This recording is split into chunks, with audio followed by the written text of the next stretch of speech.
എല്ലാവർക്കും Man United സ്റ്റുഡിയോന്റെ അടുത്ത എപ്പിസോഡിലേക്ക് സ്വാഗതം. അപ്പോ സൺഡേ ഒക്കെ കഴിഞ്ഞു. ഈ നമ്മുടെ മാച്ച് വരുന്നത് നെക്സ്റ്റ് സാറ്റർഡേ ആണ്. അതായത് ഇനി വരുന്ന സാറ്റർഡേ ആണ്. ടോട്ടൻഹാമായിട്ട് വൈകിട്ട് ഇന്ത്യൻ സമയം 6 മണിക്ക്.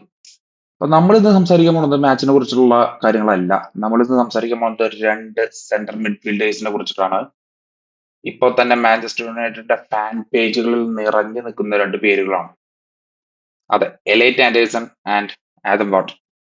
നോട്ടിംഗ്ഹാം ഫോറസ്റ്റിന്റെ എലൈറ്റ് ആൻഡേഴ്സണും അതുപോലെ തന്നെ ക്രിസ്റ്റൽ പാലസിന്റെ ആഡം വാട്ടർ. അപ്പോൾ നമ്മൾ ഇന്ന് ഈ രണ്ട് പ്ലേയേഴ്സിന്റെ ഡീറ്റെയിൽഡ് ആയിട്ടുള്ള ഒരു റിവ്യൂ ആണ് നോക്കാൻ പോകുന്നത്. ഈ രണ്ട് പ്ലേയേഴ്സിന്റെ കറന്റ്ലി അവൈലബിൾ ആയിട്ടുള്ള ഒരു റിവ്യൂ ആണ് നോക്കാൻ പോകുന്നത്. അപ്പൊ നമുക്ക് ചീപ്പർ ഓപ്ഷൻസിനെ സെൻട്രൽ മിഡ്ഫീൽഡിലേക്ക് ട്രൈ ചെയ്യുന്ന കാര്യം നമ്മൾ പരിഗണിക്കണം. കാരണം നമുക്ക് ഈ സീസണിന്റെ എൻഡോട് കൂടി മേ ബി ഒരു 3+ ഔട്ട് ഗോയിങ് സെൻട്രൽ മിഡ്ഫീൽഡേഴ്സിന്റെ ഭാഗത്തു നിന്ന് തന്നെ ഒരു ഔട്ട് ഗോയിങ്സ് ഉണ്ടാവാൻ ചാൻസ് കൂടുതലാണ്. അപ്പൊ നമ്മൾ ചീപ്പർ ആയിട്ടുള്ള ഒരു ഓപ്ഷൻസിനെ കുറിച്ചുള്ള ഒരു വീഡിയോ നമ്മൾ ഈ ചാനൽ തന്നെ ചെയ്തിട്ടുണ്ട്. അതിന്റെ ലിങ്ക് ഞാൻ ഡിസ്ക്രിപ്ഷനിൽ കൊടുക്കാം. ഇന്ന് നമ്മൾ പ്രയോറിറ്റി ആയിട്ട് നമ്മൾ കൺസിഡർ ചെയ്തിട്ടുള്ള രണ്ട് പ്ലേയേഴ്സിനെ കുറിച്ചിട്ടുള്ള വീഡിയോ ആണ്. അതിൽ ആദ്യത്തെ പ്ലെയർ എലൈറ്റ് ആൻഡേഴ്സൺ.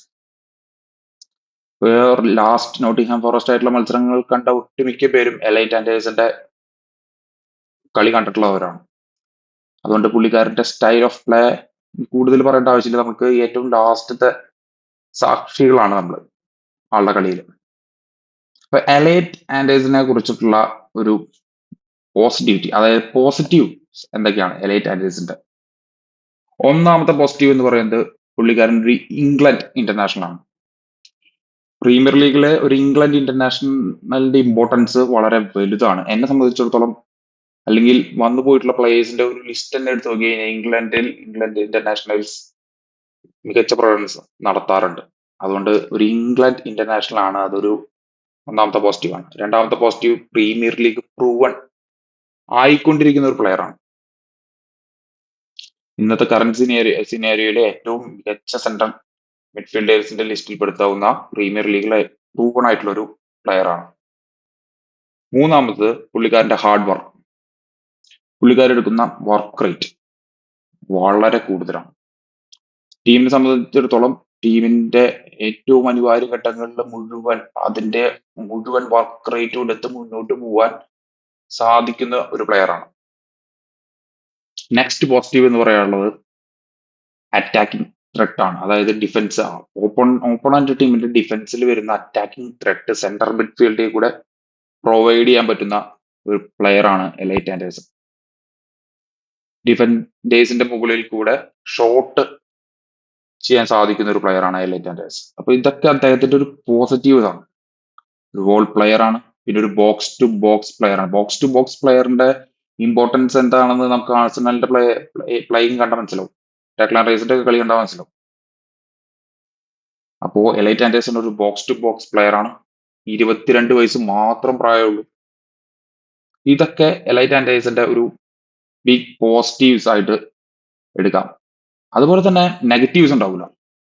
എന്താണ് നെഗറ്റീവ്സ്? അതിൽ പ്രധാനമായിട്ട് വരുന്നതാണ് ഇഞ്ചുറി. പുള്ളിക്കാരൻ ഒരു ഇഞ്ചുറി പോൺ ആണെന്നുള്ള ഒരു സംസാരം വളരെ കൂടുതലാണ്. കാരണം ആളുടെ ബാക്ക് ഇഞ്ചുറീസ് ഇടയ്ക്കിടയ്ക്ക് സംഭവിക്കാറുണ്ട്. റീസെന്റ് ആയിട്ട് ഈ സീസണിൽ അധികം ഉണ്ടായിട്ടില്ലെങ്കിൽ പോലും ലാസ്റ്റ് സീസണിൽ ഉണ്ടായിട്ടുണ്ട്. അദ്ദേഹത്തിന്റെ അക്കാഡമി ലെവലിൽ തന്നെ അതുപോലെ കുറെ മത്സരങ്ങൾ അദ്ദേഹത്തിന് നഷ്ടപ്പെട്ടിട്ടുണ്ട്. ഇഞ്ചുറി ഒരു പ്രോബ്ലം ആണ്. രണ്ടാമത്തത് ഡിഫെൻസീവ് അവയർനെസിന്റെ വീക്ക്നെസ് ഉള്ള ഒരു പ്ലെയർ ആണ്. കാരണം അറ്റാക്കിങ്ങിൽ വളരെ അധികം കോൺസെൻട്രേറ്റ് ചെയ്യും. അറ്റാക്കിങ്ങിലും അതുപോലെ തന്നെ പാസിങ്ങിലും കൺട്രോൾ ചെയ്യും. ഓപ്പോസിറ്റ് പ്ലെയേഴ്സിന്റെ മൂവ്മെന്റ്സിനെ സ്റ്റഡി ചെയ്ത് മാർക്ക് ചെയ്യാൻ പറ്റുന്ന ഒരു പ്ലെയർ ആണെങ്കിൽ കൂടി ഡിഫെൻസീവ് അവയർനെസ് വളരെ കുറവായിട്ടുള്ള ഒരു പ്ലെയർ ആണ്. ആരെ വെച്ച് കമ്പയർ ചെയ്യുമ്പോൾ ആഡം വാട്ടറിനെ വെച്ച് കമ്പയർ ചെയ്യുമ്പോൾ, ആഡം വാട്ടറിന്റെ കാര്യം നെക്സ്റ്റ് സെക്ഷനിൽ പറയാം. അദ്ദേഹത്തിനെ വെച്ച് കമ്പയർ ചെയ്യുമ്പോൾ ഡിഫെൻസീവ് അവയർനെസ് വളരെ കുറവാണ്. അതുപോലെ തന്നെ ഇഞ്ചുറി അദ്ദേഹത്തിന് കുറച്ച് കൂടുതലാണ്. അതുപോലെ തന്നെ ഡിസിഷൻ മേക്കിംഗ് എന്ന് പറയുമ്പോൾ ലാസ്റ്റ് ഫൈനൽ 3 അദ്ദേഹം ഉണ്ടാക്കുന്ന ഒരു ഇമ്പാക്ട് ഉണ്ട്. അതിന് ശേഷം ഉള്ള ഒരു ഡിസിഷൻ മേക്കിംഗ് പല ടൈമില് പാളി പോകാറുണ്ട്. അത് പല കോച്ചുമാർ പല പ്ലേയിങ് സ്റ്റൈലാണ്. അതുകൊണ്ടായിരിക്കാം. പിന്നെ അദ്ദേഹത്തിന്റെ വേഴ്സിറ്റാലിറ്റിയിൽ വരുന്ന ചില മാറ്റങ്ങൾ, അദ്ദേഹത്തിന് പല പൊസിഷൻസിൽ കളിപ്പിക്കാറുണ്ട്. പല പൊസിഷനിൽ കളിക്കാൻ വില്ലിംഗ് ആയിട്ടുള്ള ഒരു പ്ലെയർ ആയതുകൊണ്ട് തന്നെ പല പൊസിഷനിൽ കളിപ്പിക്കുന്നത് കൊണ്ടും വരുന്ന ചില മാറ്റങ്ങളുണ്ട്. അപ്പൊ അതൊക്കെ ഒരു നെഗറ്റീവ് വീക്ക്നെസ് പോയിന്റ് പറയുവാണെങ്കിൽ പറയാം എന്ന് മാത്രം. ഇതൊക്കെയാണ് നമ്മളെ സംബന്ധിച്ചിടത്തോളം എലൈറ്റ് ആൻഡേഴ്സിനെ കുറിച്ചുള്ള ഡീറ്റെയിൽസ്. ഇനി നെക്സ്റ്റ് ആദം വാട്ടർ, ക്രിസ്റ്റൽ പാലസിന്റെ 21 വയസ്സ് മാത്രം പ്രായമുള്ള ആദം വാട്ടർ. അപ്പൊ അദ്ദേഹത്തിന്റെ പോസിറ്റീവ്സ് ഫസ്റ്റ് നോക്കുകയാണെങ്കിൽ ഫസ്റ്റ് പോസിറ്റീവ് വീണ്ടും പറയുന്നു ഇംഗ്ലീഷ് ഇന്റർനാഷണൽ ആണ്. Second positive premier league proven ആണോ എന്ന് ചോദിച്ചാൽ അഡാപ്റ്റിംഗ് ആണ് ഇപ്പോഴും. അത് അദ്ദേഹത്തിന്റെ ഒരു വീക്ക്നെസ്സിൽ പറയാൻ വെച്ചിട്ടുള്ള ഒരു കാര്യമാണ്. അദ്ദേഹം ഇപ്പോഴും പ്രീമിയർ ലീഗിന്റെ ടെമ്പോ അഡാപ്റ്റിംഗ് തന്നെയാണ്. പിന്നെ മെയിൻ പോസിറ്റീവ് എന്ന് പറയുന്നത് അദ്ദേഹത്തിന്റെ ബ്രില്യൻസ്. പുള്ളി ഒരു ഗെയിം സ്റ്റഡി ചെയ്യുന്ന, അല്ലെങ്കിൽ പുള്ളി ഒരു കമാൻഡിങ് റോൾ കളിക്കാൻ ഇഷ്ടപ്പെടുന്ന ഒരു പ്ലെയറാണ്. കമാൻഡിങ് റോൾ കളിക്കാൻ ഇഷ്ടപ്പെടുന്ന ഒരു പ്ലെയർ എന്ന് പറയുമ്പോൾ നമുക്ക് കസമീറോ ഒരിക്കലും ഒരു ഇന്റർവ്യൂല് റയൽ മാഡ്രിഡിലെ ടോണി ക്രൂസിനെ കുറിച്ച് പറഞ്ഞൊരു കാര്യമുണ്ട്. പുള്ളിയാണ്, ഹീസ് ദ കമാൻഡർ. അദ്ദേഹം തീരുമാനിക്കും എപ്പോ കളി സ്പീഡ് ആവണം, എപ്പോ കളി സ്ലോ ആവണം. അതുപോലുള്ള ഒരു യങ് പ്രൊഡക്റ്റ് ആണ് ആദം വാട്ടർ. ഒരു കമാൻഡിങ് സ്റ്റൈലില് വളരെ കാമായിട്ട് ബോൾ കൺട്രോൾ ചെയ്ത് ടെമ്പോ മെയിൻറ്റെയിൻ ചെയ്ത് കൊണ്ടുപോകാൻ പറ്റുന്ന തരത്തിലുള്ള ഒരു പ്ലെയർ ആണ്.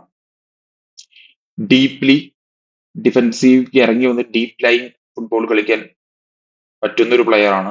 ഡിപിയിൽ നിന്ന് വരെ ഫ്രണ്ടിലേക്ക് അറ്റാക്കിങ്ങിലേക്ക് ലൈൻ ക്രോസ് ചെയ്തിട്ടുള്ള പാസുകൾ കൊടുക്കാൻ പറ്റുന്ന ഒരു പ്ലെയർ ആണ് ആദം വാട്ടർ.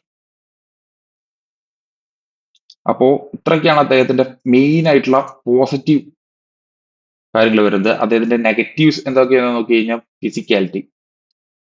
ഫിസിക്കാലിറ്റി വളരെ കുറവുള്ള ഒരു പ്ലെയർ ആണ്. അല്ലെങ്കിൽ ഫിസിക്കാലിറ്റി പ്രീമിയർ ലീഗിനെ സംബന്ധിച്ചിടത്തോളം വളരെ ഇമ്പോർട്ടന്റ് ആയിട്ടുള്ള ഒരു കാര്യം തന്നെയാണ്. അതുകൊണ്ട് തന്നെയാണ് അതൊരു നെഗറ്റിവിറ്റി ഷെയ്ഡിലേക്ക് വന്നിട്ടുള്ളത്. കാരണം അത് കുറവാണ്, ഇമ്പ്രൂവ് എടുക്കേണ്ടതുള്ളൂ. കാരണം 21 വയസ്സുള്ള പ്രായമായിട്ടുള്ളൂ. നെക്സ്റ്റ് എന്താന്ന് പറയുന്നത് അദ്ദേഹത്തിന്റെ സ്പീഡാണ്.